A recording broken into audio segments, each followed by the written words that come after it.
लेकिन अब देखना जरूरी है कि भाई अगल बगल के राज्यों में भी, और अगल बगल के राज्यों में ही नहीं पूरे देश में ही लागू हो। शराबबंदी लागू किया था तो आपको बता दें 16 में हमने लागू किया 1 अप्रैल से। तो 15-16 का जो वित्तीय वर्ष था उस बार शराब के कारण राज्य सरकार को राजस्व की आमदनी और टैक्स की आमदनी कुल 5,000 करोड़।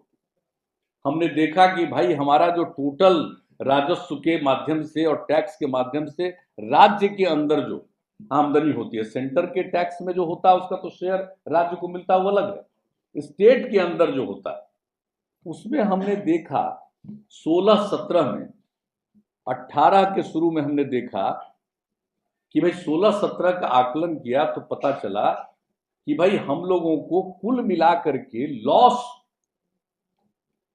1,000 करोड़ के करीब मात्र, और उसके बाद तो कोई मतलब ही नहीं था। इन्होंने ठीक बताया, जो पैसा बचा आप जानते हैं सरकार के खजाने में 5,000 करोड़ आ रहा था, लेकिन गरीब के घर से 10,000 करोड़ रुपया बर्बाद हो रहा था।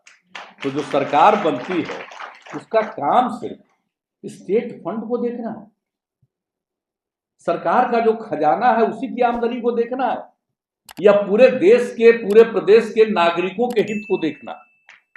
अगर उनका इस समय लोकसभा इलेक्शन चल रहा है और लोकसभा इलेक्शन में आर्मी का ड्यूटी बिहार में या पूरे देश में इस समय बढ़ गया है।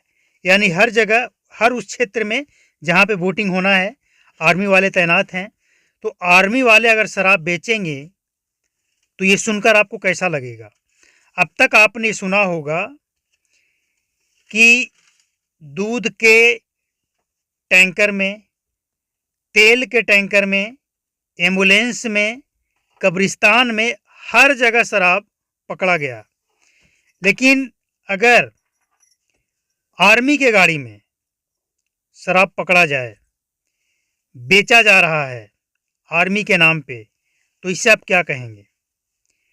इससे भद्दा मजाक क्या हो सकता है बिहार में शराबबंदी का? ट्रक के कंटेनर पे लिखा हुआ था ऑन ड्यूटी आर्मी। अब ऑन ड्यूटी आर्मी कंटेनर और लोकसभा इलेक्शन, सभी जगह इस समय आना जाना लगा हुआ है आर्मी का, तो क्या किसी को डाउट हो सकता है कि इसमें शराब होगा? लेकिन जैसे ही डाउट हुआ, चेकपोस्ट पे पुलिस के द्वारा गाड़ी को रोका जाता है और आपको बताएं कि इसमें जो शामिल हैं दिल्ली से लेकर बिहार के लोग शामिल हैं। अब देखिए ना, ये जो शराब पकड़ा गया है इसमें लगभग 65 कार्टून कोल्ड ड्रिंक्स लदा हुआ था। वो कोल्ड ड्रिंक्स जा रहा था आर्मी के कैंटीन में, और उसी के अंदर राजस्थान में निर्मित अंग्रेजी शराब भरी पड़ी थी। तो ये भी लग सकता है आपको कि आर्मी को देने के लिए जा रहा होगा, लेकिन ऐसा नहीं है। गाड़ी लिखा हुआ है ऑन ड्यूटी आर्मी, और राजस्थान से इंग्लिश शराब का बोतल लगता है और वो बिहार के लिए रवाना होता है। जिसमें शामिल कौन कौन है? दिल्ली के पीर मोहल्ला बदरपुर सरिता बिहार के निवासी राधे श्याम, बिहार जिला खगड़िया के निवासी अलौली थाना क्षेत्र के गौचक गांव में घर है उनका निवासी, जिनका नाम है लक्ष्मण शाह, जिनको गिरफ्तार किया गया है। और उनके एक और साथी जो मनोज नाम था, वो फिलहाल तो फरार हो गए हैं, लेकिन वो भी बहुत जल्द पकड़े जाएंगे। तो बिहार में ये जो गेम खेला जा रहा है शराबबंदी के आड़ में और लोकसभा चुनाव को टारगेट करते हुए, ये तो ईमानदार पुलिस वाले मिल गए कि ये बहुत बड़ा रैकेट का भंडाफोड़ हो गया, पर्दाफाश हो गया। वरना जो पकड़े गए हैं लोग, उन्होंने ये कबूल किया है कि पिछले 6 महीना में वो 3-4 बार बिहार में इस तरह का खेप डिलीवर कर चुके हैं। किसी को कोई डाउट नहीं हुआ है, कभी पकड़े नहीं गए हैं। ऑन ड्यूटी आर्मी, किसी को डाउट कैसे हो? अब बताइए, एम्बुलेंस, किसी को डाउट कैसे हो? मरीज जा रहा है इमरजेंसी में, सायरन बजते हुए निकल रहा है गाड़ी, और जब उस गाड़ी को रोका जाता है, कैसे रोका जाएगा, कौन रोकेगा उसे? एम्बुलेंस को कोई रोक सकता है? आर्मी के गाड़ी को कोई रोक सकता है जिसमें लिखा हुआ है ऑन ड्यूटी आर्मी? कैसे रोका जाएगा उसे? लेकिन ईमानदार पुलिस वाले कोई भी गाड़ी हो, बिना जांच की आगे नहीं बढ़ने देंगे तो नहीं बढ़ने देंगे, चाहे वो मंत्री हो, विधायक हो, सांसद हो या फिर आर्मी ही क्यों ना हो। और उसी में से एक गाड़ी जब ये पकड़ा जाता है तो सबकी आंखें फटी की फटी रह जाती है। वैसे पहली बार सबको ये लगता है कि आर्मी का गाड़ी है तो आर्मी को डिलीवर करने के लिए जा रहा होगा, ये कौन सी बड़ी बात है। मान लिया जाए बिहार में शराबबंदी है, बिहार में नहीं मिल रहा होगा, लेकिन अगर दिल्ली से चला है, राजस्थान से चला है, तो बिहार के रास्ते बंगाल भी जा सकता है और दूसरे राज्य झारखंड, आसाम कहीं भी जा सकता है, क्रॉस कर सकता है। लेकिन जब पेपर चेक किया गया तो पेपर फर्जी।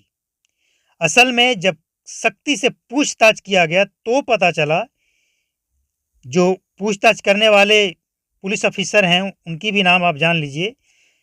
इनका नाम है पुलिस अधीक्षक अमित कुमार आनंद, और ये घटना का पर्दाफाश किए हैं। तो इसके बाद पता चलता है ये तो बिहार में ही डिलीवर करना था, और इससे पहले भी वो कई बार बिहार इसी तरह से शराब लेकर पहुंच चुके हैं। अब बताइए कि पुलिस क्या करे, कैसे पकड़े? क्योंकि शराब माफिया जो है उसके पास हर दिन, हर घंटे एक नया आइडिया आता है, और उस नए आइडिया के तहत बिहार में शराब लाया जाता है, बेचा जाता है। लेकिन बिहार सरकार के कानों में जू तक नहीं रेंग रहा है। बिहार सरकार को यकीन नहीं हो रहा है कि बिहार में ये सब खेल भी खेला जा रहा है। अब ये जो मामला सामने आया है, इसके बाद ये कहा जा रहा है पुलिस अधीक्षक के द्वारा कि ये जो पकड़े गए लोग हैं ये अंतर्राज्यीय, मतलब एक दूसरे से दूसरे राज्य में अंतर्राज्यीय शराब तस्कर हैं ये, और जिस राज्य में शराबबंदी होता है उस राज्य को ये ज़्यादा टारगेट करते हैं, उस राज्य में ज़्यादा शराब बेचते हैं, क्योंकि वहाँ पे शराब महंगा बिकता है, प्रॉफिट ज़्यादा होता है। और ये लोग ऑफिसर को, पुलिस को, सबको मिला लेते हैं, और मिली भगत से ही ये सब कुछ काम होता है। बिना मिली भगत के हो ही नहीं सकता है, क्योंकि चेक पोस्ट पे सभी गाड़ियों को चेक किया जाता है, लेकिन जो मिली भगत होता है उसे पार कर दिया जाता है, और जो जिसके बारे में जानकारी नहीं होता है वो इसी तरह से पकड़ा जाता है। तो बिहार में आर्मी के लोग भी शराब बेच रहे हैं। पहले तो आपने ये देखा हो कि एम्बुलेंस चलाने वाले बेच रहे थे, इसके बाद कब्रिस्तान में छुपाकर शराब रखा गया था, वहाँ से शराब डिलीवर किया जाता था। इसके अलावे दूध के कंटेनर उसमें शराब, इसके अलावा तेल के कंटेनर उसमें तहखाने बनाकर लाया जाता था। और अब पुलिस वाले, आर्मी वाले के गाड़ी को भी टारगेट किया जा रहा है। ये है बिहार में शराबबंदी की सच्चाई। लेकिन इसके बाद भी नीतीश कुमार क्या कहेंगे? असल में ये जो शराब बेचा जा रहा है इसमें ऐसा नहीं है कि सिर्फ इसमें जो प्रॉफिट हो रहा है सिर्फ शराब माफिया ही खा रहे हैं, सब खा रहे हैं। इसमें नुकसान सिर्फ और सिर्फ सरकारी रेवेन्यू का हो रहा है, सरकारी खजाने का हो रहा है, बाकी सब लोग इसमें कमीशन खा रहे हैं।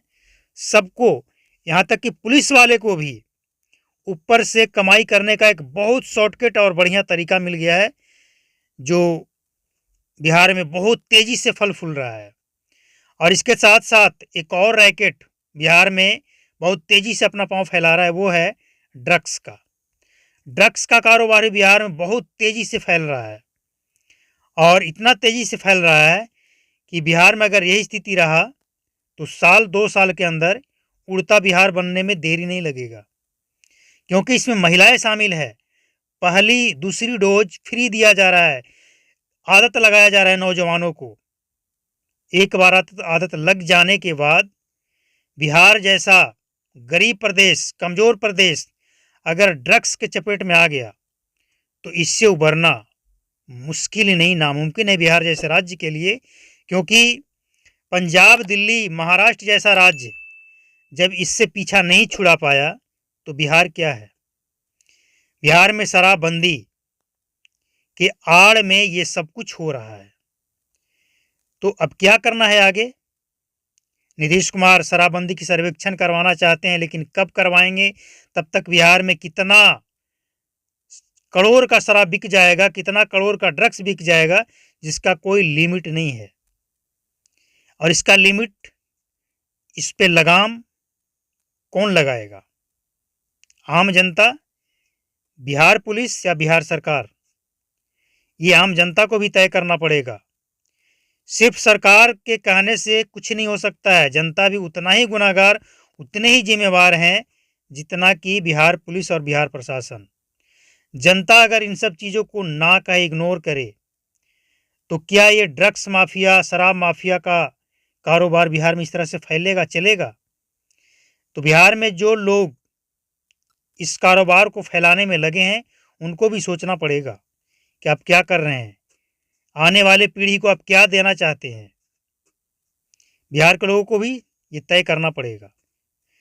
नेता मंत्री कोई भी हो, किसी पार्टी का हो, वो कानून बनाएंगे, चाहे कानून शराबबंदी का बनाए या शराब हटाने का बनाए, लेकिन असली में उस पे अमल करना, उस पे विचार करना आम जनता का काम है। आम जनता जो चाहे वही होगा। उम्मीद है जानकारी आपको अच्छा लगा होगा। नमस्कार, जय हिंद।